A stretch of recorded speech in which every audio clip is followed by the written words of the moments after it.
We've tried to do orientation a little bit different. The last time there was a large change in the council was 8 years ago, and when I became city manager in August, there was still months left of the orientation for the group that came in the spring. So we're trying We to. thought this was going to finish it up. This is finishing it up 8 years later.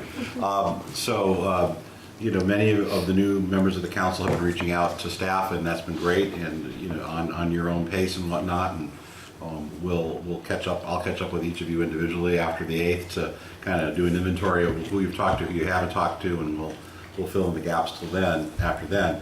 But really the purpose of tonight is to go through more of the rules and regulation pieces of the operation of the city council, and to answer any kind of general questions. And I thank the continuing members of the council that are here, and certainly they're probably the very best resource in the room. Mayor Tisdall, do you have any initial comments, thoughts? Of course. Welcome, and I want you all to really love this job because you're going to be doing some very important things. Yes, you are going to fill potholes, and the first pothole I filled was the wrong pothole. So I had to go back with streets and sand people and fill it another one. But if you take a look at the issue the other night of 831 Emerson, whether to build that project or not to build that project, you think about the impact it has an impact on the environment, one way or the other, density near transit. It has an impact on the quality of life of the neighbors, some of whom will not have as good views, and some of whom may not like an 11-foot whatever sidewalk, may want more space between the building and the sidewalk, bigger setbacks. So it has an impact on the quality of life in the neighborhood. $2,400,000 for affordable housing has a big impact on people's lives. So when you look at that project, the really great aldermen who I tremendously admire are those who have been able to make the leap from looking at their own ward and not worrying about a project that's not in their ward, to seeing how a project in their ward or in any other ward impacts the entire city. And so I hope you all are going to be the kind of aldermen that look at the environment and that impact on a project, look at affordable housing and consider equity, look at the quality of life of the people living around the project, and consider the whole city and how each project impacts the whole city. Yes, you're going to have to fill a lot of potholes, and yes, you're going to have a lot of calls that are interesting, but you're going to do some really incredible things. You're going to make decisions that are going to impact the diversity in this city, whether the taxes are too high and people can no longer afford to stay here. You're going to make decisions about health care. The council I served with did a tremendous job on health care. There was a 3-month wait to get into Evanston Hospital's clinic, and with Evanston Hospital's help and the federal help and our health department, and millions of people worked on this, we now have an Erie Family Health Center, and you can be seen day of, whether you're documented or undocumented, whether you can afford to pay or can't afford to pay, you can be seen and treated day of. So we've made lots of strides that would never have been possible if the council hadn't been supportive, if the council had been arguing with one another. One of the proudest moments that I had as mayor was when I was showing Dick Durbin around the affordable housing that we were building with the stimulus money that he helped us get. And we had women and Evanston-based businesses and minorities working on this project in huge numbers. And Dick Durbin said, when when you give money to Evanston, they will spend it right. So our reputation with developers is important, our reputation with our United States senators is important, with our congresswoman.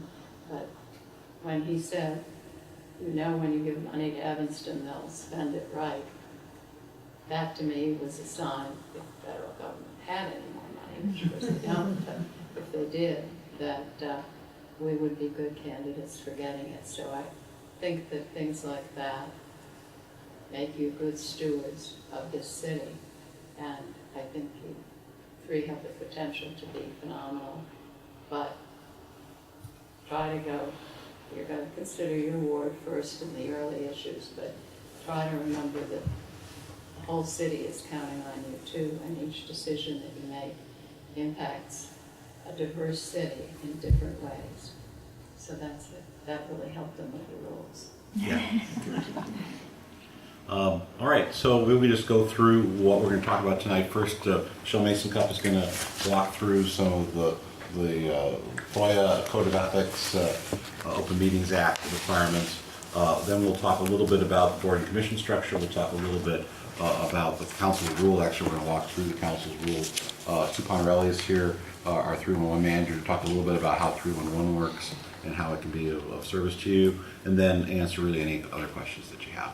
Does that sound right about the things you were expecting to hear? Is there anything that you were hoping to hear that we haven't kind of outlined that we're going to talk about? Great. All right, with that, Michelle, how long have you been with the city now? 6.5 years. 6.5 years. And started in November 2010. And you've been the deputy city attorney? 4 years? 4 years? About 4 years. 4 years. Great.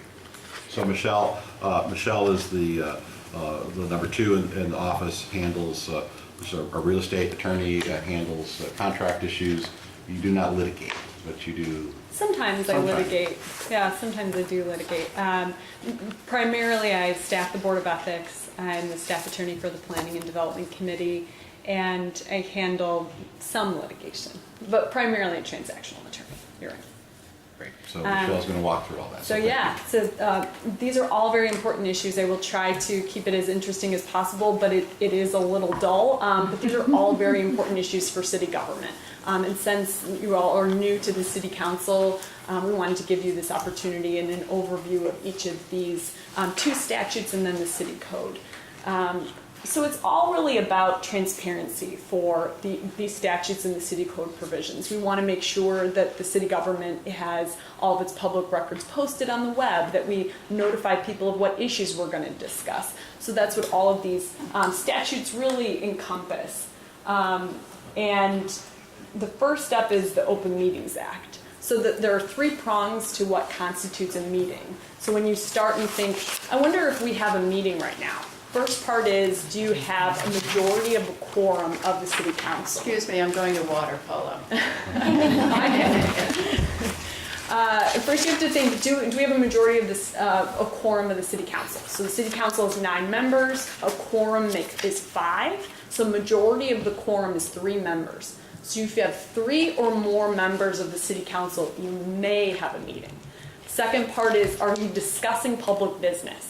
So something that is on the city council agenda or on a future agenda that is discussing public business. And then the third part is, do you have a gathering? Are you in some sort of location in which you are discussing public business, or email? I will get to that at a later date. So let's say you meet all 3 prongs, then the city staff ensures that we make sure that you post for Open Meetings Act, you need a notice and an agenda in a public place. We'll ensure that you comply with that portion. So this is just an overview of quorum in general. If you have different, if you're on a subcommittee, your quorum number will be different. So many of you will serve on Human Services, Planning and Development, Rules Committee. Those all have different quorum numbers. So we'll make sure that you have a minimum quorum to take action. And then in terms of minutes, we do not follow verbatim minutes, meaning every single statement that is taken, it's not supposed to be a transcript. Everything is recorded and the video is posted online. So the minutes are really just a summary of what was the action that was taken. And so they're called action minutes. So that is what's posted on the web. What was the initial agenda item, and then below it'll say what happened on this plan development. Was it moved on to the next committee? And all of that is available on the city's website. And if you haven't perused it, it is full of information. So if we have an agenda, it has to be posted 48 hours in advance. And so if the city needs a special city council meeting, we have to make sure that the 48-hour time period is enough of a buffer so that if you have to discuss an agenda item in executive session, we will ensure that that is scheduled 24 hours, 48 hours in advance. Some other exigent circumstances could apply, but typically 48 hours is the golden rule. So these two next slides really just deal with what I call the City of Chicago rule. The City of Chicago was sued by the Better Government Association because they wanted to get emails from Rahm Emanuel when he was doing public business on his personal email. So this is a no-no. And so they were successful in their suit, and the City of Chicago had to produce over 4,000 emails from his private email address. So so that really implicates FOIA and it implicates Open Meetings Act. The part that is Open Meetings Act is if you have city council members that are on an email and you hit reply all, you are potentially starting a meeting. So golden rules, do not hit reply all. Please don't. And then if you have an email blind copy, then they can't reply all. And so email to city council members is really just information only. I can't make this meeting, or I can make this meeting. Those types of communications are appropriate because it's not discussing public business. But beyond that, please just adhere to do not reply all. And then the Freedom of Information Act implications are the fact that you are communicating about city business. So please do not use your personal email for city business. The city has issued you all cityofelvanston.org emails, and in order to capture the emails for litigation, for FOIA, we have to be able to tell IT, please search these terms so that we can capture the data. So the City of Chicago case and other cases have come out since then that says do not use your personal email. So Freedom of Information Act is a statute where it's run by the city clerk's office. So Devon Reed's office will get FOIAs, and they're submitting requests for information, and it's all handled through a computer software system called NextRequest.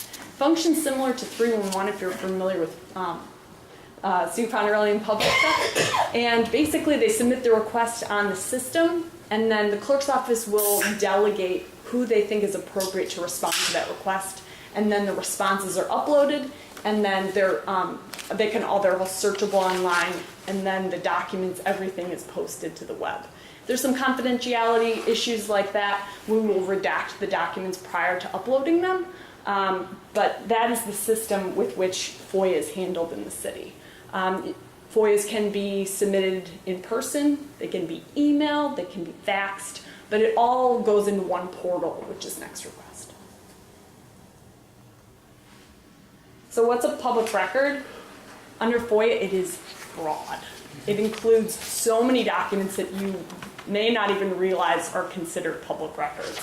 So it's all of the email correspondence, all the spreadsheets that the city staff creates. Every type of document ultimately is a public record, unless it's a draft or some other exceptions. But for the most part, it's a public record. Also, what's a public record is if the city hires a consultant. That is a public record, and then we would obtain the record and again post it to NextRequest. So if we have a FOIA that, for instance, asks for emails, the city will talk to IT and get it. Let's say you are copied. I want Alderman Revels, or I would like Grant Farrar's emails on this topic. IT will search the emails, but we will also send you an email to make sure we have captured everything on that topic. The city has 5 business days to respond to the FOIA, so if you get an email from city staff on a FOIA, it has to be one of your priorities to get back to us as soon as possible. I do not have any other responsive records, or yes, I do. We can get an extension for additional 5 business days based on the circumstances, but if you guys could just get back to us as soon as possible, that would be great. And how often do aldermen get FOIA requests, or you have to contact them? I would say maybe once a month is about right. Do we always get told if there's somebody asking for a FOIA for stuff from our email? Hopefully, you get a notice that a FOIA has been submitted. Even if you don't requesting your- need our help on it? We would be Yes, told. we definitely should be sending you a notice that we have, this requester has asked for this information. And so we're gonna work with We the will new city ins- clerk to make sure, Yes. you know, there, I think, are ways for us to do the system even better. And so Yeah. we're gonna work with Mr. Reed to do that. Do you mean the whole council? How often is the whole council? Because I have to say, I have not been FOIA'd that frequently, I don't I wanna, think it's mostly individual members of the right. council. I would say, on average, I was just Yeah. giving you. right. An Once in estimate. 12 years. And I've never been told I was, Okay. I've been FOIA'd about 4 or 5 times, but, you know, in over a long period of time. so. Okay, so we will make sure with the new city clerk that he's on the same page, and anyone that assists him, that if a FOIA is submitted, that at least you're notified that this request and the records responsive to it will be going out. Even if you don't need to prepare any of the records, it's more of a, for information, so we will ensure that that's done. So this is just a summary of the deadlines that I already went over. Certain exceptions are applicable under FOIA. Let's say attorney-client privilege. Grange and I have emailed you on a litigation topic, or architecture and engineering plans. Those are protected under copyright. Or law enforcement, let's say it's a pending case or an arrest, or something in which an arrest has not been made yet. Those types of exceptions. Personal privacy, information is requested about a resident with mental health issues, or, you know, it really can run the gamut. But these are exceptions in which the law department would review it, and then we would redact the information. So this is just a summary of what happens if we don't comply. So it's just a reminder that the public access counselor in the Illinois Attorney General's office will review a request and review what the city responded, what we produced, if any records, and then they can issue a basically an opinion on the issue and whether or not the city was correct. And a lawsuit can also be filed, but the city has never been sued on. So the last topic is the Code of Ethics. The Code of Ethics is in Title 1, Chapter 10. The Board of Ethics has 5 members. The main parts of the board is to provide guidance on advisory opinions, and they also receive complaints under the Code of Ethics. They provide recommendations for edits to the Code of Ethics or the process to the City Council that then get incorporated into the City Code. And that's pretty much about it. Oh, and they also review financial disclosure statements that you all have to fill out at the beginning to disclose all of your financial interests. They review all of those. So some common topics that are contained in the Code of Ethics that we get questions on: use of city resources, city staff time, city email, things like that. So for example, you can't use city resources for your own personal benefit. A lot of this is self-explanatory, but it's important to remind you that, you know, if you contact the forestry division and ask for your tree to be trimmed immediately on your property, that's not allowed. But you also can't call, you know, a city attorney or an engineer and have them review your personal real estate contract, because you know that they're good at it. So this is just a refresher. I never thought of that. Yeah. So conflicts of interest, they can be professional and they can also be financial. So this is in which there are situations where, you know, you represent a developer in your private work, but you cannot go to the city council and then represent that developer before the city council. Those types of circumstances. So these are prohibited activities, acquisitions of interest in which you have, you know, property and you want to sell it to the city, and you would gain that investment back. You can't be employed by a company that does direct business with the city of Evanston. Things like that. They're all listed in the city code. I believe there's 12 of them. Like I said, they're pretty much self-explanatory, but if you have any questions on that, please contact me and I'd be willing to go over with you. Can you accept gifts? Generally, no. So the thing about gifts is there are exceptions, of course. If you are going to a wedding, if you have a personal relationship with the individual, or you're traveling on city business to Springfield and they give you pens and paper and things like that. But for the most part, gifts are not accepted. Unless it's allowed under the election code, that is obviously okay.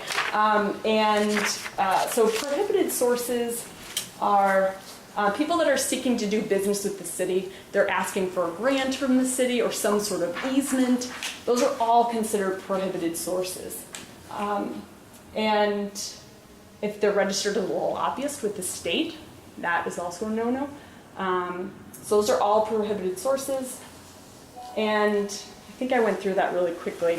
But if you have any questions on FOIA, Open Meetings Act, feel free to contact me or Grant. You're always available. Last one. Yeah. Do you have like standard language for like an email signature to let people know that these emails are public records? Sure, we can send you a standard Okay. signature. Mhm. There's a line at the bottom. I will send it to you. We don't ever use that. You We can? should. You can if you want. Yeah, should. I can send it to you as well. Yeah. I'll send it to the full council, Yeah. blind copy. Yeah. Okay.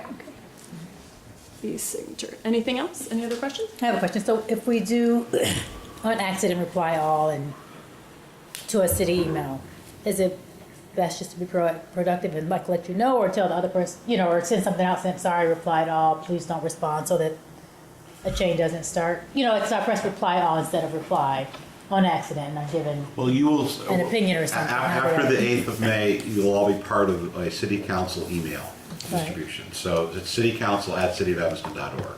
So if you hit reply all, everyone who's on that list, so the entire city council, the city manager's office will all get that. So we'll be helpful.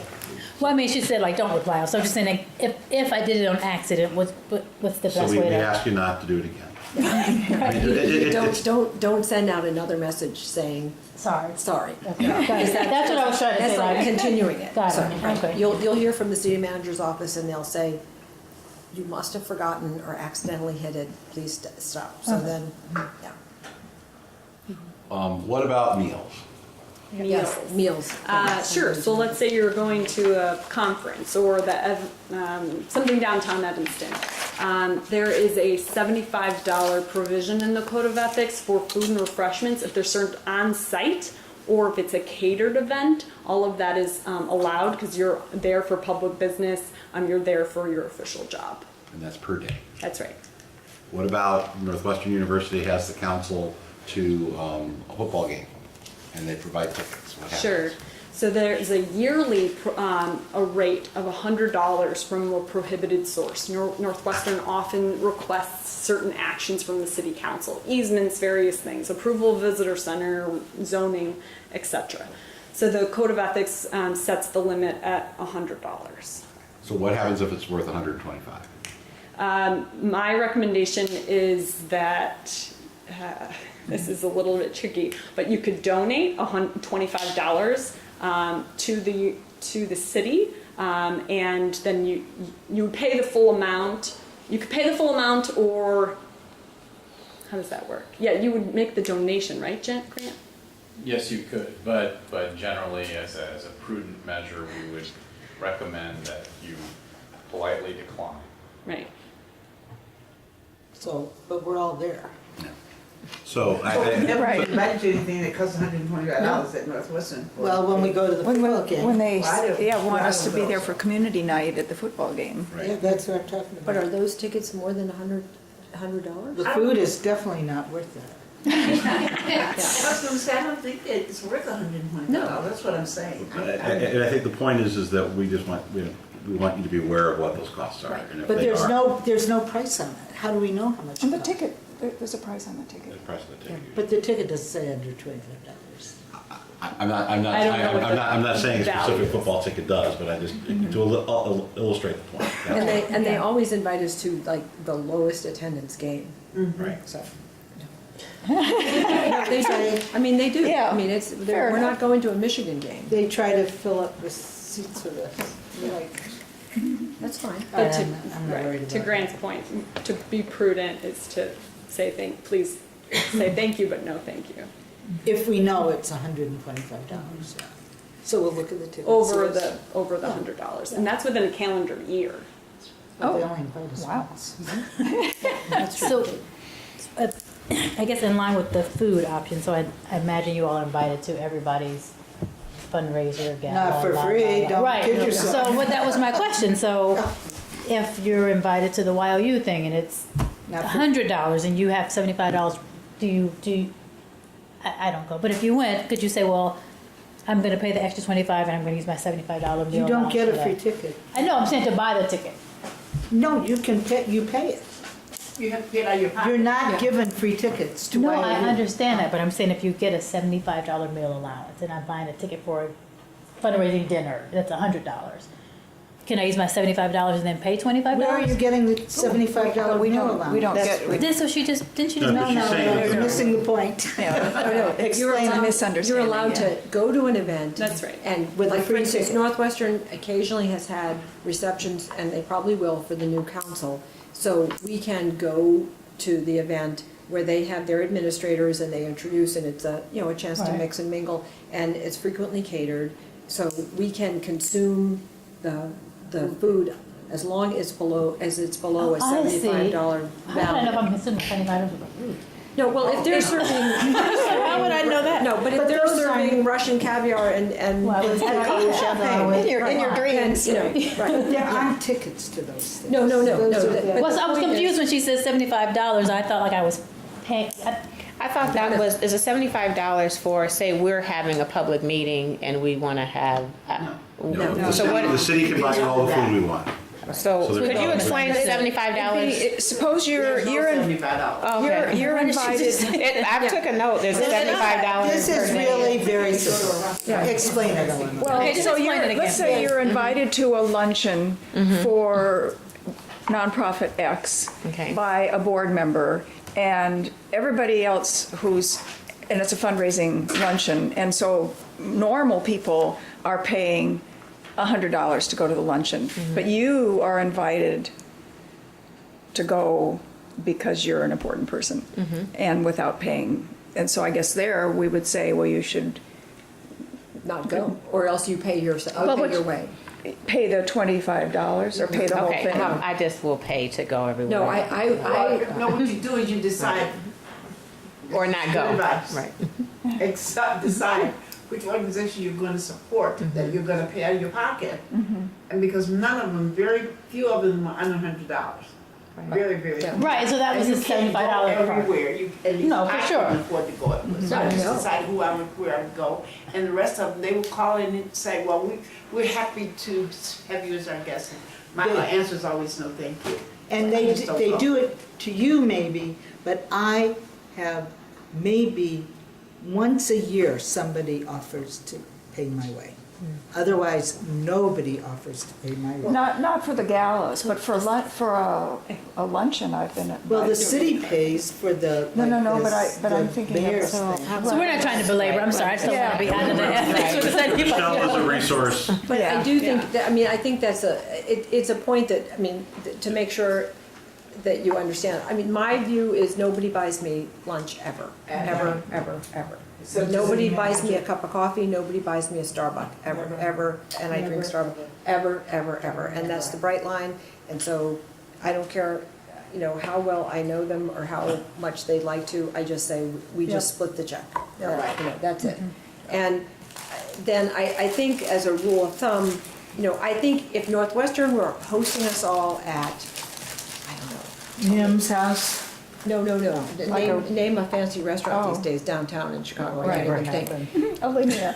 What, okay, then we all could guess, and they were serving something then we could all guess that it would be more than $75 a head, we would say no. And they know the rules too. Right, and so So, they and so will, they don't put you in a position where you have to say no. Right. Perfect. So we have receptions, they're like this. And so you can go and not worry that it's $75. The president of the university has had dinners at his home. They're modest and they're not the $75. and I will say, occasionally the theater companies have sent me complimentary tickets, I've never gone, but, they're always much lower than And $75. Symphony will do it. the Evanston Symphony was Yeah. in your, they invite you, you have to decide for yourself what you want to do. Yeah. I just say no. But the city pays for Chamber of Commerce events. We're not a member of the chamber. So for State of the City and the mashup, the city pays for the alderman to go. So you don't have to worry about that. Well, those are really the only things, the only civic things that the city pays for. Next. All right, any All other right, I'm questions? sorry, I do have another question, because there Sure. are things that I go to, Sure. but if I go and I pay my own $8,000 ticket, and I want to be there as a citizen X, I don't have to worry about nothing.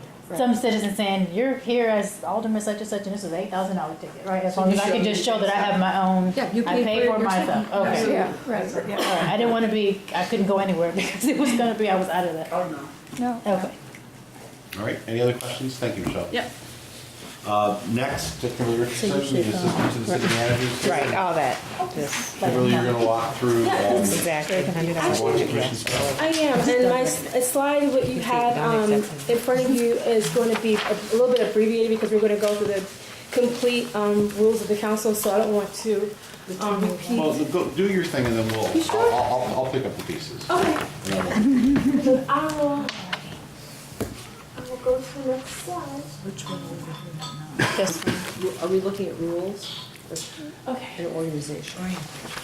Okay, so one part of my responsibility is assisting with boards, commissions, and committees. And as part of that, from time to time, I am assisting the alderman and the mayor with board communications, and as well as with assisting with getting the meetings put together and so forth. So what I'm going to do today is kind of walk you through a little bit about the different types of committees that we have, the standing committee and the other committees that you as aldermen will be staffing, and then discuss a little bit about some of the rules in regards to agendas, and then talk about board communications and technology.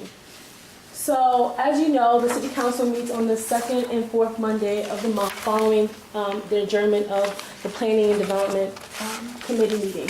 Now, you are at times meeting on the third Monday, and that can be for presentations or any other city business that needs to be addressed. But this meeting, even though it's scheduled, because it's required by a state statute, you have to have a calendar for the year approved at the beginning of the year. They can be canceled if there's no business, or there might be a rules committee that meets on that date. So for example, we're going to ask the new council to meet on May 15th as the Rules Committee, so that third Monday in May, to organize. So the council will need to pick which committees you're on, pick committee chairs, so that will happen on May 15th. I think it is likely that there'll also be a third Monday meeting in the month of June. I'm going to also ask the council to start thinking about budget and priority issues starting at that third Monday in June. We generally have not met, the council has not met the third Monday of the month the last several months. And I think the direction of the current council is if we don't have to meet, don't meet. So we'll leave it on the calendar so it's available, but if we don't have to have it, we don't do it. Wow, are you gonna consider the rare times that we've had to meet on the fifth Monday, when there's been a fifth Monday? We do, if the council is looking for an additional meeting during a budget cycle or planning cycle, the 2 times a year there's a fifth Monday. The beauty of our schedule with the city is the boards and commissions all meet usually first, second, third, fourth weeks. So if there's actually a fifth Monday, there's almost never anything already previously scheduled. So it is a date that gets grabbed. So, and we try to do it as far in advance as possible.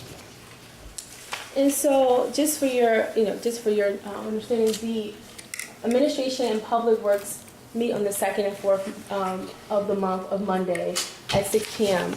Now, even though they meet at 6 p.m., of course they can go longer or shorter. So the Planning and Development Committee meeting is always after the adjournment of APW. So it's not, it says it's 7:15. However, that time can vary depending on the agenda prior. And then Human Services meet the first Monday at 6 p.m. And of course, as we stated, rules will meet as needed on concurrent Mondays. So if it's a free Monday, that third Mondays is when they will meet. Or at sometimes we will meet when there's another meeting scheduled like we had to last week.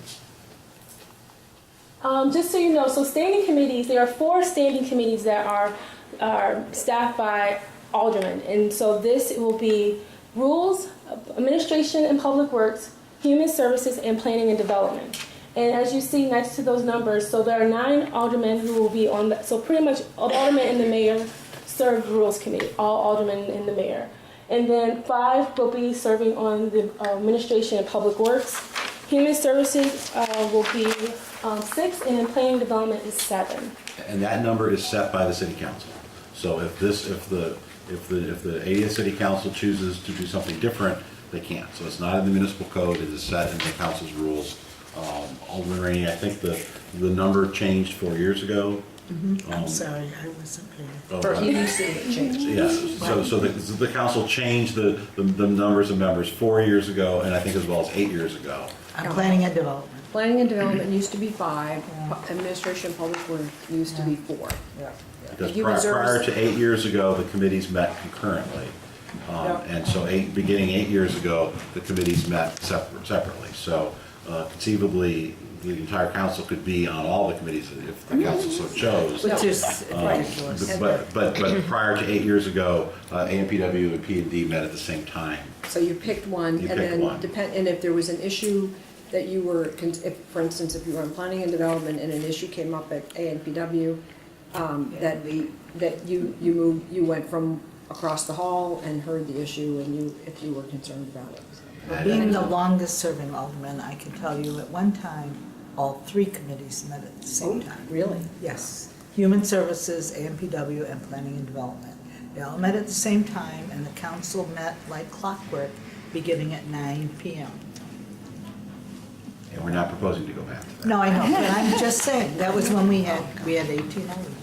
And we met, right, we okay. met at, all at the same time, and I believe I remember correctly, and I can't remember if it was right in 205 or 209, when the big changes came, because there were those of people who wanted to serve on more than one committee, and so the numbers had to be expanded. I think that was in 205. It was, yeah. In 205, that was that council, that seat. And I think the televising of the meetings was another issue too. Right. Right. And so in 2009, all the committees got televised. And Human Services didn't used to be 6 either. I don't think.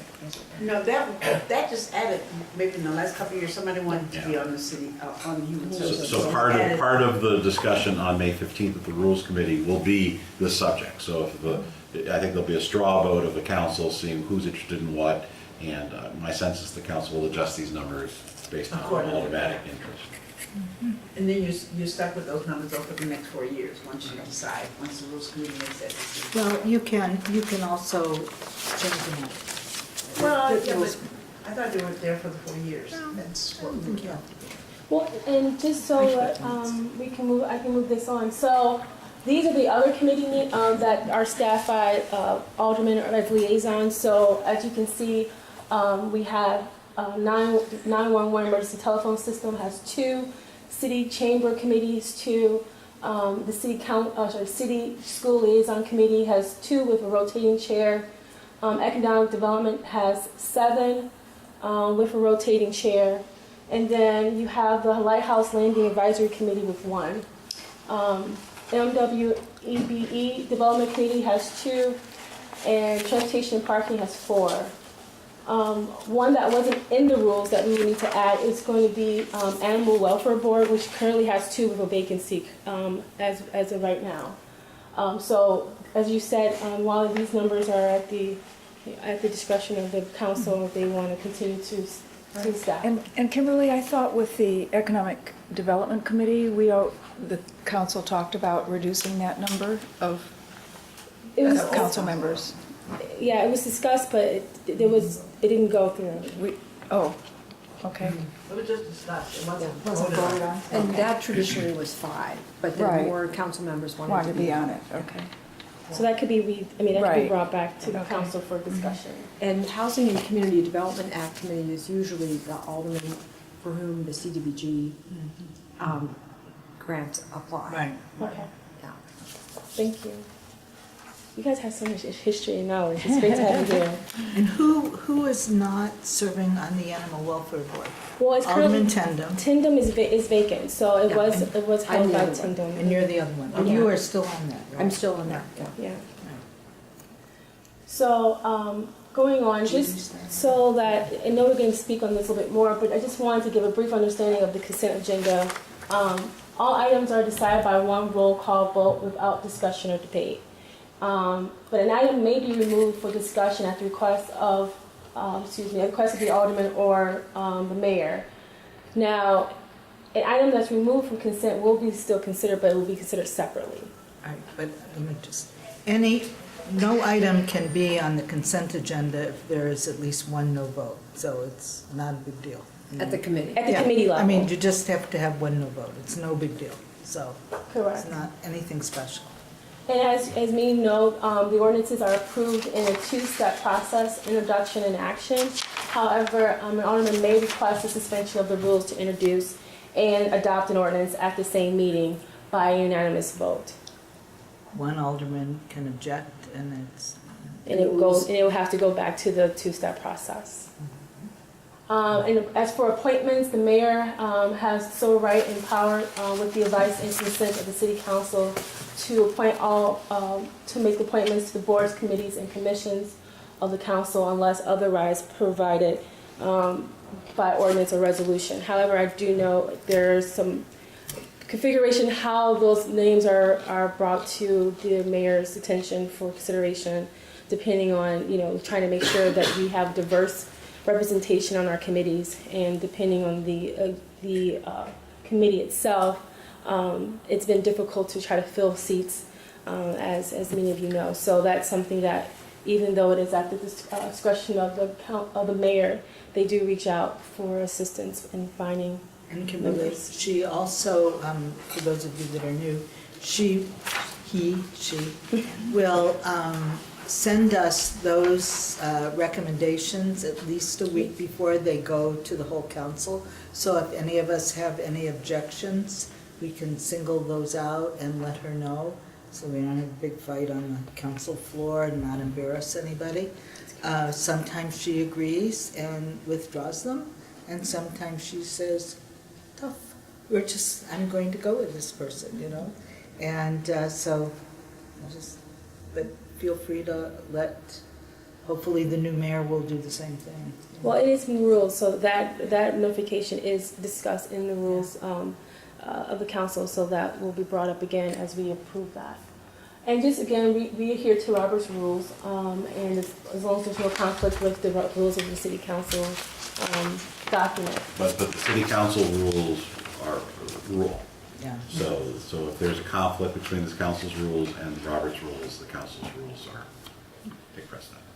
And so here's where I get to play a part in this process. So the communication policy, as you all have, as I've spoken to many of you, we have e-communication, so we have a ward newsletter as well as electronic news announcements, postcards, and of course ward meetings.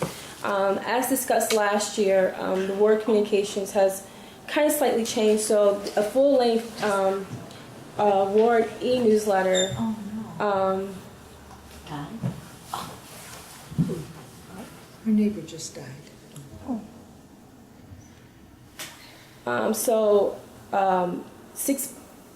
Six additions can go out per ward, per alderman per ward, at the assistance of the staff. And then, of course, you have electronic announcements that can be announcements of meetings, of anything that's happening ward-related, PDFs. So there's an assortment of what those announcements can look like that you can have sent out as well. And then postcards, which we do take care in-house, so we do the mailing and making sure that it gets out.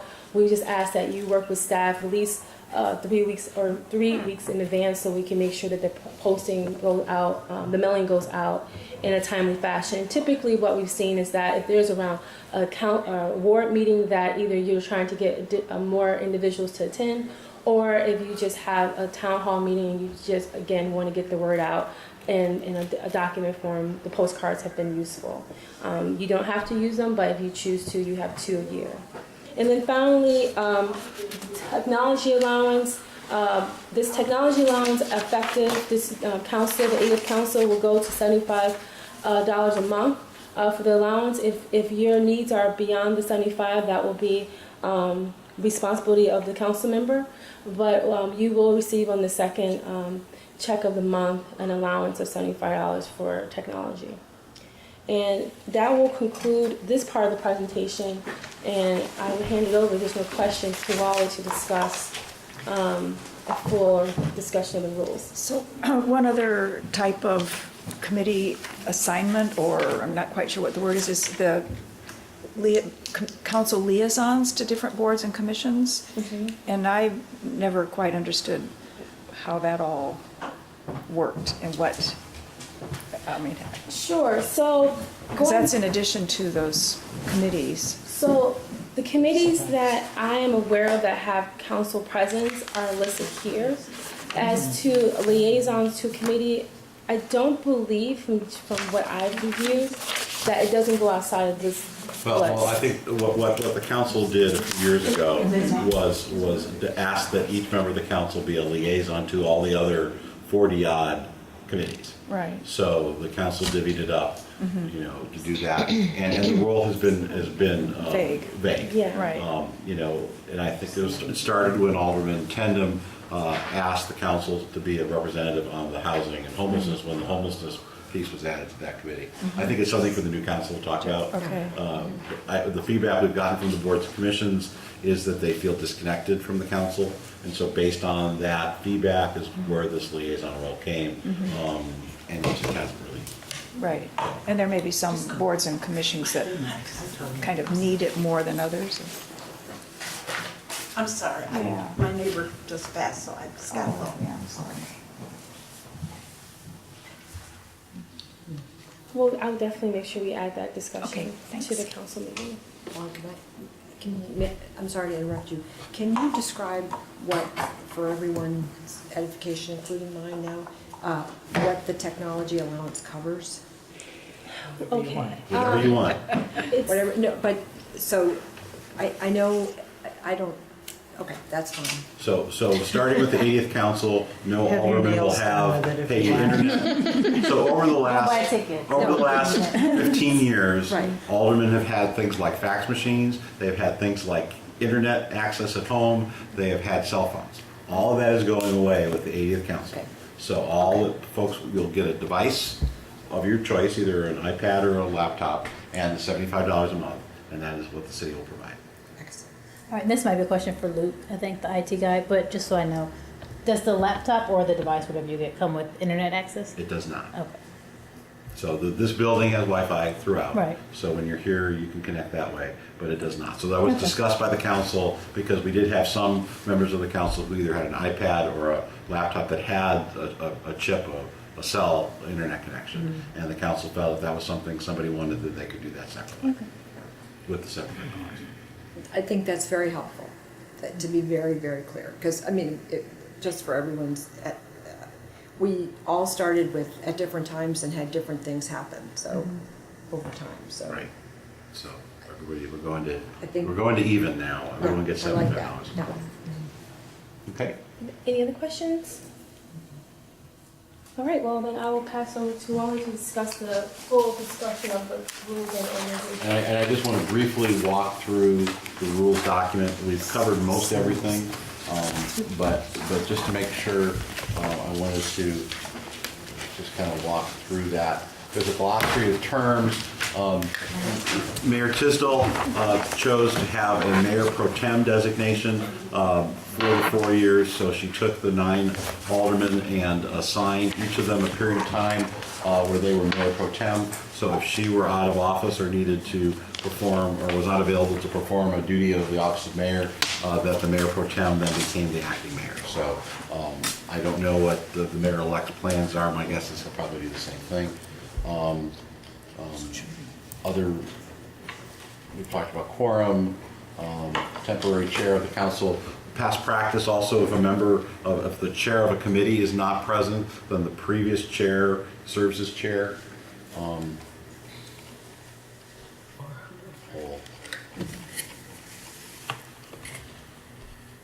adjournment, I think you know the council's order of business. You're all familiar with this. Special orders of business are things that go directly to the city council and do not come from a committee. Usually that is something at the mayor's discretion when there's a special order of business. Call of the wards is at the end of each meeting for aldermen to make whatever kind of public announcements they would like to make. There's also the ability to make referrals, and I think that referrals covered in the rules, so we'll get to that in a second. Executive session, the council meets in executive session on certain items as prescribed under Illinois law. That's at the conclusion of a council meeting. It's usually about lawsuits or personnel matters. Real estate. I'm sorry, real estate. estate. The council in executive session can only set a price for the sale or purchase of property. It cannot negotiate terms and conditions in executive session. All that has to be an open session. The mayor preserves order and decorum. During meetings, only city officers and staff, former aldermen, former mayors, accredited media shall be admitted to the council floor. The mayor has the ability to remove folks for disorderly conduct. Committees or individual aldermen who intend to ask officials council action shall ask the city manager to put such matters on the printed agenda prior to the council meeting. So generally, again, things get on the council agenda through the committee process, through the referral process. If a member of the council wishes to put something on an agenda through a committee without a referral, that has to be done with the committee chair or the mayor. The mayor has the ability to put things on as they see fit.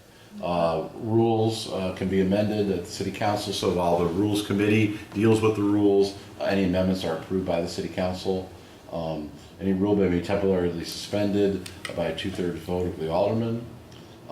The ruling of the mayor can be appealed by the city council by a majority vote without debate. So if the mayor makes a ruling and a member of the council feels that that's inappropriate, that they can appeal the ruling of the mayor with a majority vote of the council.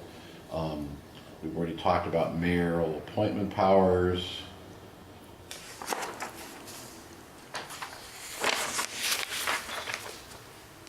Committee chairs, those committee chairs are appointed by the Rules Committee, so that part of the discussion on the 15th will be the chair positions. Normally, chair selection is by council seniority. 4 years ago, the newly elected members of the council became chair of those committees, and they are now serving as chairs. So it's usually at the end of the term, but there is nothing, the council makes those decisions. Talk some more about chairs. Citizen participation. We have citizen comment at the beginning of the meeting, usually for 3 minutes. The council rules allow for a 45-minute period. The mayor, if there are more folks who have signed up to speak than the time allotted, she'll make adjustments for the period of time to speak. People need to speak within the jurisdiction of the city council. Any person who requests to use audiovisual equipment must receive permission from the committee chair prior to use. So if someone comes to a committee and wants to make a PowerPoint presentation, they can't do that unless the committee chair agrees ahead of time. Aldermen cannot respond during citizen comment, so if a citizen raises questions or makes accusations or anything like that, the aldermen are not able to respond. The city manager is often asked to make a response, and that is allowed.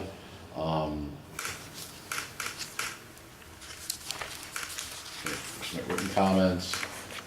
City manager is appointed by a 2/3 vote of the city council, so it requires 7 members to do that, and that includes the mayor. So the mayor can vote on certain things, and one of the things she can vote on is the appointment and removal of the city manager. The city manager shall attend all meetings of the council with the right to take part but no vote. No committee or its individual member shall in any way assume or attempt to assume any executive or administrative function delegated to the city manager. And in the absence or disability of the manager for a period exceeding 30 days, the council may designate a acting city manager. Closed sessions, we've talked about a little bit already, and I'll let you read that. Minutes are taken of executive sessions and then are then released a minimum of 6 months before they're released, and then they are redacted depending on the business that still may be before the city council. So for example, the council released a large number of executive session minutes last night over the last couple of years. Committees we've talked about. The jurisdiction of the committees is included in the rules. So the Rules Committee has jurisdiction of appointments, has jurisdiction of jurisdictional disputes, the revision of council rules, the preparation and maintenance of a list of mayor pro tem, ensures compliance with the Open Meetings Act, appointment of chairs to standing committees, coordinates the city manager's evaluation, and such other matters that are referred to by the council. Administration and Public Works Committee, its responsibilities include bills and purchases, finance, fire, legal, licensing, personnel, public works, public buildings, public transportation, liaison with the police and fire pension boards. Human Services Committee includes public health, mental health, youth, aging, emergency assistance, community purchased human services, liaison with the human services related boards and commissions, public-private matters, funding, or providing human services within the city, matters relating to the arts, recreation, library, environment, unemployment, unified budgeting, the farmers market, and police services. Planning and development, most of what you would expect relating to planning, physical development, zoning, building, conservation, preservation, housing, and relocation. The committee chair schedule. The council may meet as a committee of the whole, which it does not do by name very often, but the third Monday meetings often really look like a committee of the whole. Standing committee priorities and procedures. Staff is assigned to each of the standing committees, and so we work with the committee chairs before each meeting. References. Committees, boards, and commissions composed entirely of aldermen shall consider matters referred to them by the mayor, alderman, or staff without the necessity of a vote of the council. References by individual aldermen to standing committees can be made at the call of the wards during individual standing committee meetings or through communication to the standing committee chair by individual aldermen. References to committees, boards, and commissions which are approved by the council shall be considered by the committee, board, or commission. Prior to approval of such a reference, the council shall have the right to debate the motion. Standing committee chairs may appoint subcommittees. There's provisions for ad hoc committees, special committees of the aldermen, special committees of aldermen and citizens, special committees appointed by the mayor, except as otherwise provided. Chairs, special committees should be appointed by the mayor with advice and consent of the council. Special meetings, 3 or more members of a committee, board, or commission may call a meeting of that body when the chair has canceled the meeting. Such call for meeting shall be in writing. Conduct of members. No member shall speak until recognized by the mayor. If we have a moment when we're done, be happy to take you to the dais. There's a light system that the council uses, so if you wish to be recognized, there's a switch you flick at your seat, and that then lights up a panel that the mayor sees. And so the mayor usually keeps track with a piece of paper to keep track of who has asked to speak, and Mayor Chiselhut will call on people based on when they put on their light. So you'll hear, is your light lit kind of thing. That's what that all refers to.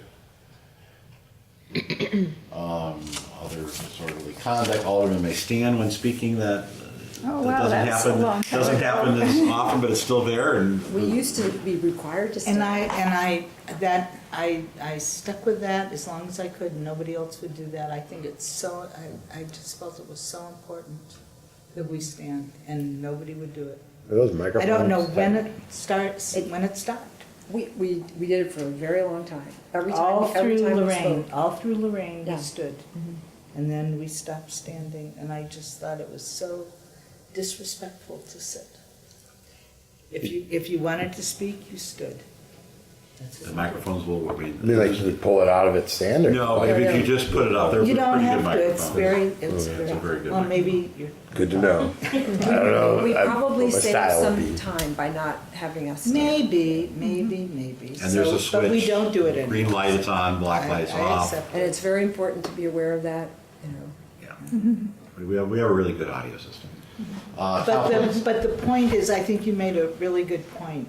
It's a very civilized process. We don't speak out. I know that when we have like committee meetings that have citizen numbers, it's a little dysfunctional because people don't observe the protocol and the etiquette, and they speak out. They don't get it. Even if we're sitting at the dais, they're still speaking out. They're not using the lights, and it's very important that you do that because it does keep the show moving. And it's good for the mayor because the mayor knows how to call on this. conflicts of interest and abstentions, we've talked a little bit about. 11.3 is Wait, abstentions, no, I think you should mention that. all are expected to vote yea or nay on all matters when present, except on any matter which involves a direct personal pecuniary interest or conflict of interest. And you have to say why you're abstaining. And the You reason can't for an just abstention abstain. shall be announced. If the And you- mayor or any You alderman. you can't abstain just because you don't. Because you can't have a- make up your mind. You don't have a position. You have to have a conflict, a pecuniary interest. And so would you do that as a call in the roll? Yes, yes. Yeah, you would say, I abstain because, and we've had various aldermen over the years who might have a client, who has some, so they have a Right. conflict. Right, no, I understand that, the reason, So I'm just saying, they'll when do you say because- that? Yeah. Right, you say it as your call. Well, or sometimes if you speak to the issue, you may say, and I'm going to abstain But you because. can't speak to the issue if you're abstaining. Okay. You may not. Not speak if you to have a the issue. conflict. You may not speak to the issue. You may stand up and say, I'm not speaking to the issue because I got a conflict. Right, and actually, that has happened as well, because people will be sitting in the audience wondering, why hasn't Alderman Rainey talked about this? And so sometimes, there have been times where an alderman will say, I'm abstaining from speaking because I have a conflict. Well, a good example would have been Colleen, Colleen. your former alderman, because she works for Western and she might have had a specific reason for not voting on something. 11.3, an alderman may give testimony before the zoning board of appeals or the plan commission in the following circumstances: when presenting the official recommendations of a council committee on a matter with its jurisdiction upon which a formal vote by that committee or subcommittee has been taken, may testify before the plan commission when the plan commission is considering amendments to the zoning ordinance which may or not site specific. It may testify when the alderman is the petitioner, may give testimony only when the alderman is the appellant before the zoning board of appeals or plan commission. So that really means that the aldermen don't appear before the ZBA and plan commission on a project just because it's in your ward. Right. That you reserve the comment for your role as a council member. You don't go and say, this is a great project and I hope the planning commission will approve it. That's prohibited by this rule. But you can attend. 11.4, nothing here should prohibit an alderman from attending. Debate, no alderman shall speak for longer than 5 minutes on the same subject. No alderman shall speak twice on the same subject until all aldermen wish to speak have an opportunity to be heard. That's Does that happen? liberally interpreted. That's Yeah, it's gonna- very. Sometimes, but there have been, I have to say, when I've been committee chair occasionally, I'll make sure that everyone has spoken first before someone else speaks. But obviously, if it's an alderman has a very, very strong interest, and then sometimes they can provide information so that you don't necessarily go all the way through the list. But Lorraine used to follow that very strictly. Yeah, Mayor Tisdale is not. General provisions, powers of the council are purely legislative. Council shall approve for payment all expenses and liabilities of the municipality. Any alderman at all times may examine and inspect the books, records, and papers of any agent, employer, or officer. When such examination and inspection is reasonable and necessary for the exercise of alderman's legislative function, such books, records, and papers are kept in ordinary course. The mayor is presiding officer of all meetings of the council, is an ex officio member of all council committees. The mayor is being ex officio members of all committees, boards, and commissions.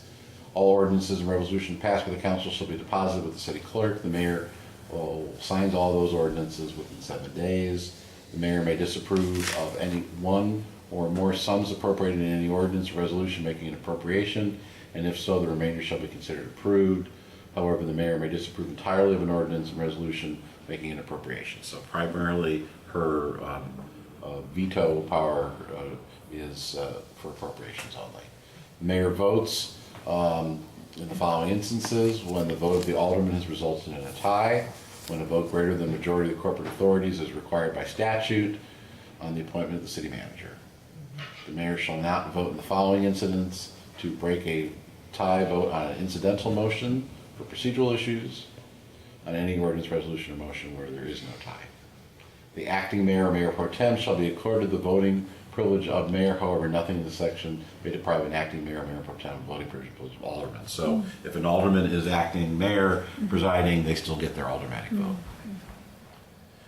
Mayor shall have the authority to refer any matter to any agenda of a committee of the city council. Mayor shall have access to records at all times. Let me ask a question. What if the vote What if there are 7 aldermen present and the vote is 4-3 on an ordinance? Can't the mayor vote to make the vote 5-3? Because you have to have 5 votes to pass an ordinance. I don't, You can't pass any ordinance without 5 votes. Correct. So the ordinance would So not can't, pass. huh? The ordinance would not pass. But I think the mayor can make the vote 5. Can she not? I don't, It's a tie. No, I think she can. That's not I think that's only happened twice in 7.5 years, and those issues were pulled from the floor. I remember that happening. the city attorney serves as the parliamentarian.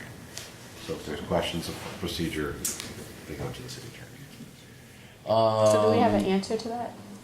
I think Grant Grant is says working no. it out. Double check. Yeah. Okay, I mean, 'Cause I thought he we said don't it need has to know happened tonight. We don't need before. to know And tonight. rarely, I mean, I don't even remember the 2 times. But it certainly could happen. It can, Yeah. yeah. And I think you have to have 5 votes, which is another important piece of Right, information. yeah, I didn't- Must I have never 5 knew. votes. But in to that pass case, the why ordinance. would the mayor be able to vote? Because you need 5 votes. Right, but And if it she's was- sitting there and But she if could make there's But some- if that. she can't there's vote some unless there's a absences. tie. Well, I'm saying, I think she can also vote to make It's when a that. vote greater than a majority of the corporate authorities, so in instances where there's a plan development, because we had that at 708 Church that night. When you mean when there's a supermajority? Yes. Yeah.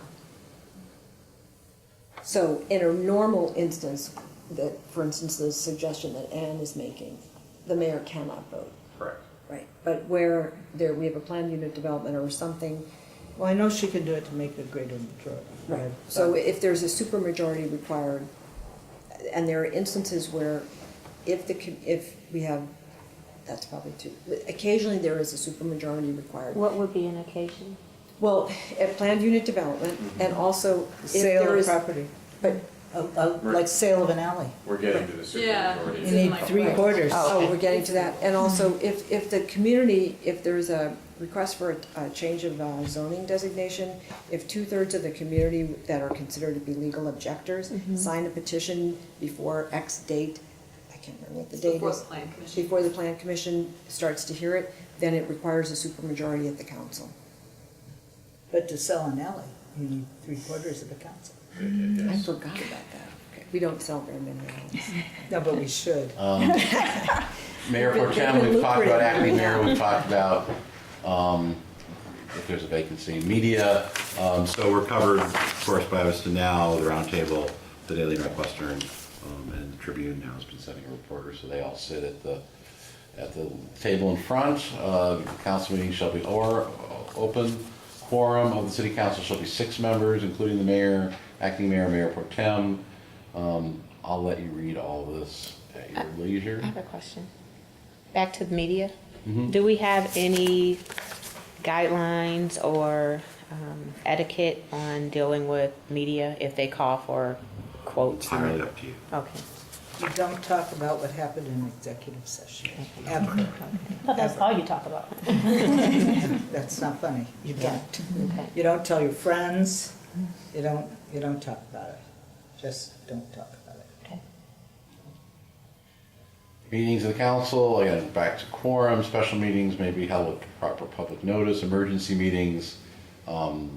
There's very few times where we would have an emergency meeting. The 3 times monthly we've talked about. Minutes, the city clerk keeps the minutes. Posted on the website. Motion is not made before the council until it's been seconded, that's Robert's rules. Motion may be withdrawn by the proposer, all ordinances and authorization to expend dispersed money. Roll call vote, 5 votes. Upon a motion of any alderman, the vote shall be by roll call.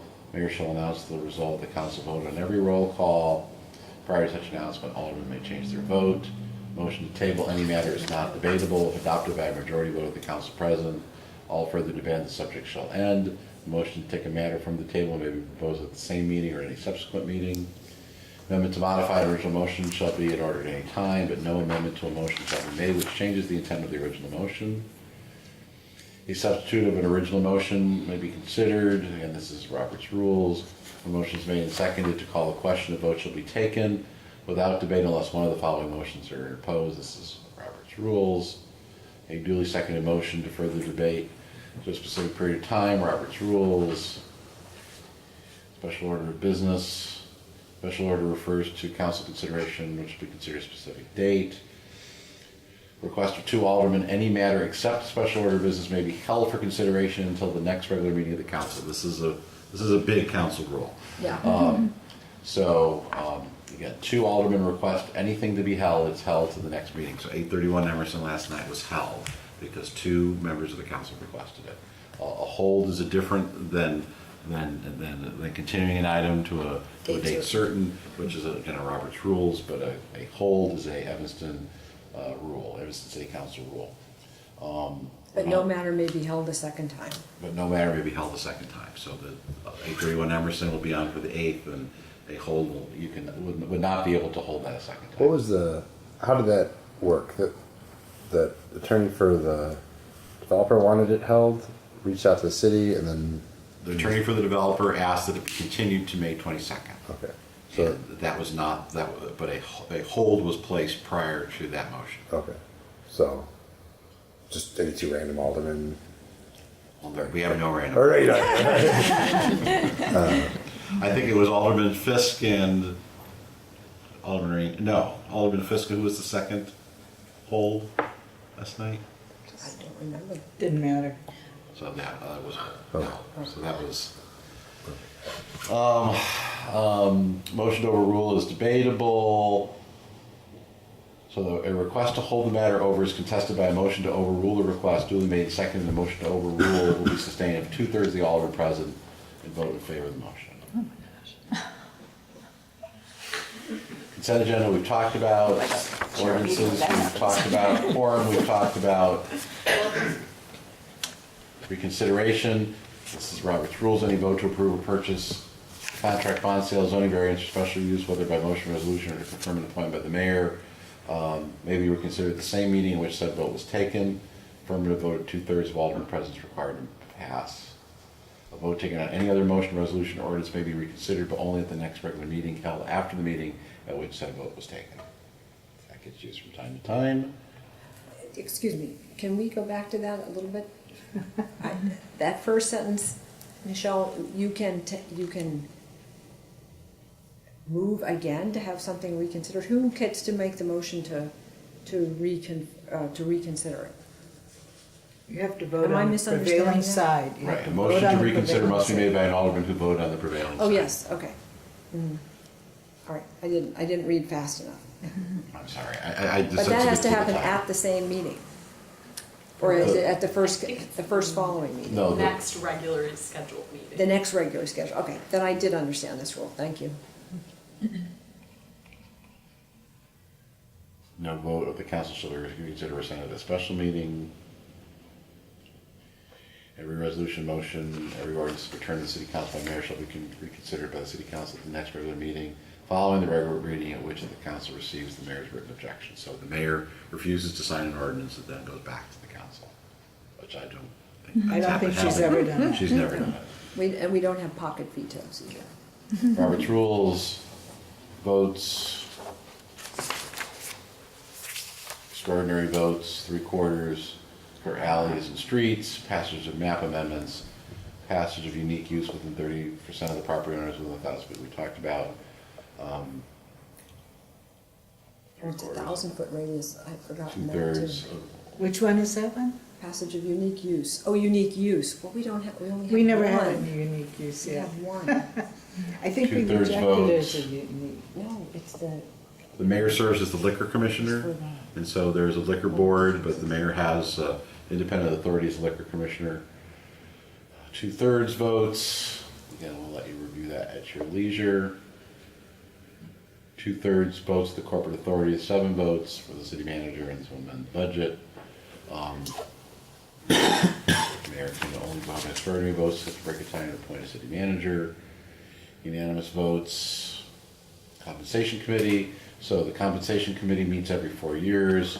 So they met last year to set new compensation, which will go into effect with the new council. Board communications policy we've talked about. Technology allowance we've talked about. And those are the council rules.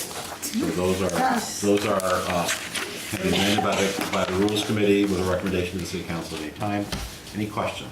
I realize it's a lot, I apologize. Yeah. But, Yeah. Easier to understand once you start doing it. I got one. Sure. So there's no present vote. You have to vote yes or no on everything. Yep. So if so you just got to vote yes on stuff that you like if we're talking about resolutions or something where you're just thinking, hey, this isn't really the purview of the city council. Your only options are yes or no. Correct. Okay. 311, Sue Ponarelli's here. Sue, do you want to just talk real briefly? I apologize, the evening has gotten away from For us. my 3-hour presentation, is that the problem? Maybe I'll just cut it down to 2. Very quickly, I just, wanted to introduce myself and say whatever you need, reach out. You have ward reports on Friday afternoons that will give you information on your ward. Please feel free to forward any 311 requests to us, and we will follow up, copy you as well. That has been pretty much the standard for all the council. In that way, it's documented and tracked in the system, and we know that then staff are being held accountable and we're providing good customer service. I did a little cheat sheet that just gives how any of you can contact us, as well as if you want to pass this out. It's not too fancy, but if you would like it, it's got the email and live chat and text. It has our hours as well. We also have Spanish-speaking 311 call takers and a language line available to us as well. Here's my business card if you want one of those, and it's got my direct contact. I know we're out of time, and I do want to be respectful of your time as well. Any questions or yes? So if there's something on the 311 on our ward report that we have a question about, do we just call you, or do we try to figure out what department that request went to, or? Just call Sue. Yeah, just call Sue. Okay. And we can provide you any details on your ward report that you would like, or something you like to dig into. We also, if there's something in your ward that is, parking issues or something that you'd like a more specific report on, we can pull those as well. Our email, we're open Monday through Friday, 7 to 7, Saturday 9 to 5. We are closed on Sunday, and we're open some holidays, yes. Stu, if, sometimes we see ask a question. Yes. Can we find out what the question was? If Yes, someone, absolutely. if someone Would you like- calls to ask, Yep. sometimes, people call with everything. Yes. Right, okay. We have we have service requests, and I don't want to, I won't take the time to go quickly into it, but we have about 250 to 300 request types, and as Michelle mentioned, it's similar to the FOIA system. It's automatically routed to the correct department and staff member, which also has what's attached to it as a service level agreement saying you have a certain amount of business days to respond to the customer. Ask a question is a little unique. They are all fielded through 311, and they just come from many different sources, and 311 staff is extremely knowledgeable. They're a great resource for you as well, and they will answer about 60 to 70% directly of the ask a questions. So, but we can make a field where we can give you the description of the ask a question. I'm curious sometimes, because I've heard people tell me that they've called and asked some, kind of unusual questions. But, and they've been very happy with the responses. So this year we've started internally a Monday morning meeting where we review the week's worth of requests, and so on that report, which I've been sending to the council, there's the list of the ask a question questions. It's really interesting. Oh, okay. All Each right. week. So, Maybe I must not have read that. so I think the question becomes, people call you and says, Alderman Sufferton, there's a problem with my sidewalk. So you all have to decide what point you say, if you contact 311, they'll take care of it for you, versus saying, I'm your alderman, I'm happy to take care of it for you. So that everybody makes a different decision on how that works. So You can do both. you can do both. If there's an issue, obviously, the council, under the rules and under the municipal code, can reach out to the department directors and one level below. So everyone here that you met tonight are people that you have access to. So over time, you'll learn that there are certain folks that deal with certain things. You can always come to me. You can always come to Kimberly. Our primary job is to make sure, you should never have to waste time to think whose job it is. That's not your job. That's my job. Kimberly's job is everyone else's job. So please just, again, everybody, the current council does it 10 different ways. I imagine the next council will do it 10 different ways. So whatever works for you, but I'm always a resource. Kimberly's always a resource. We'll figure it out for you. I want to say that among, because it's more than between, but for the three of you, among and between the 311 system and our working staff, I would bet there is no city in the United States of America that works as quickly and as efficiently as the city does. It is so amazing. People write back and say, "Oh my God, I can't took care of believe that it." already? I mean, I walked out my door and it's done. Oh, You know, whatever, and really, and it doesn't matter who the alderman is that calls. If you explain it and tell them where it is, it gets fixed. It gets repaired. And the dirty Or secret. you get a call explaining it can't be because, and it will be when, you know? And isn't it amazing? I Yeah, mean, it's just- and I have to say, 311 has changed Yes. our Yes, lives as it really completely has. changed. Yeah. And many times when an alderman will call Dave Stonebeck and say there's a public works problem, it goes into 311. So 311 the system in place will get things done faster than the director of public Yeah. works calling the assistant director of public works for whatever that is. No, we Because don't. the system sends the note directly to the person that provides the service, which might be several levels into the organization. They'll get an email right away that says, here's the request. And so if they're out on the street and they've got their iPad and they see it and they just take care of it. So never think that 311 is a slower route to getting something done. No, I don't. It I is- mean- But it is- sometimes, I mean, I know that I'm a very guilty party because I like to sometimes like massage the problem and explain it and talk to the person. But I mean, and I also send it through 311 sometimes too. Yeah, I send in parking meters, I send in just standing there on the side, I send in broken parking meters, I send in potholes, I send in, It's an amazing, lights it's an out, amazing you know. group of people. Right. And an amazing team. And you can text 311, use an app for 311. But here's another problem, and it has nothing to do with anybody here. If you're in the south end of town, or in the west end of town, I guess the only place you don't have the problem is on the east end of town, is that our 311 sometimes goes to Skokie or to Chicago. And There is no that's 311 a tower problem or something, so that's just, but if you call 311, then you know that, so. And I did- we have the ability to manage that Yeah. too. Yeah. And I did note the 10-digit, I appreciate Yeah. you with that, reminding us of that. I did put the 10-digit on there if that, you run into a problem. Just real quick there, if you ever need any type of handouts or collateral, we have that. We also have some Spanish postcards and what have you, so feel free, through Kimberly or myself if you need. But if you have questions, please feel free to reach out, and if you want to see my 3-hour slide presentation, then come visit us at 311. Can you pass those? Oh, sure. Thank you. When you have board meetings, Kimberly will ask you if there's anything you'd like, and we have stock printed materials that we'll make available, that one of us will bring with to the meeting. So if you want to pass things out like this Spanish. at your And- board meeting, we'll always make sure Here's, there's ample supply.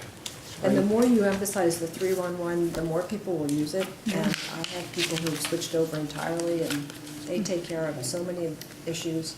It's about 2,600 calls a a week. week. Yeah. A week.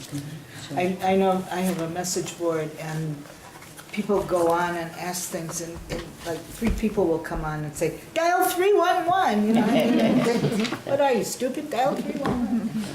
And I just want to mention that we're redoing the postcard, and Saturday we're 9 to 5, just in case anyone asks. And we are open some holidays, even if the city offices are closed. So 4th of July, we're open, we deal with all the questions about when the displays and how to park.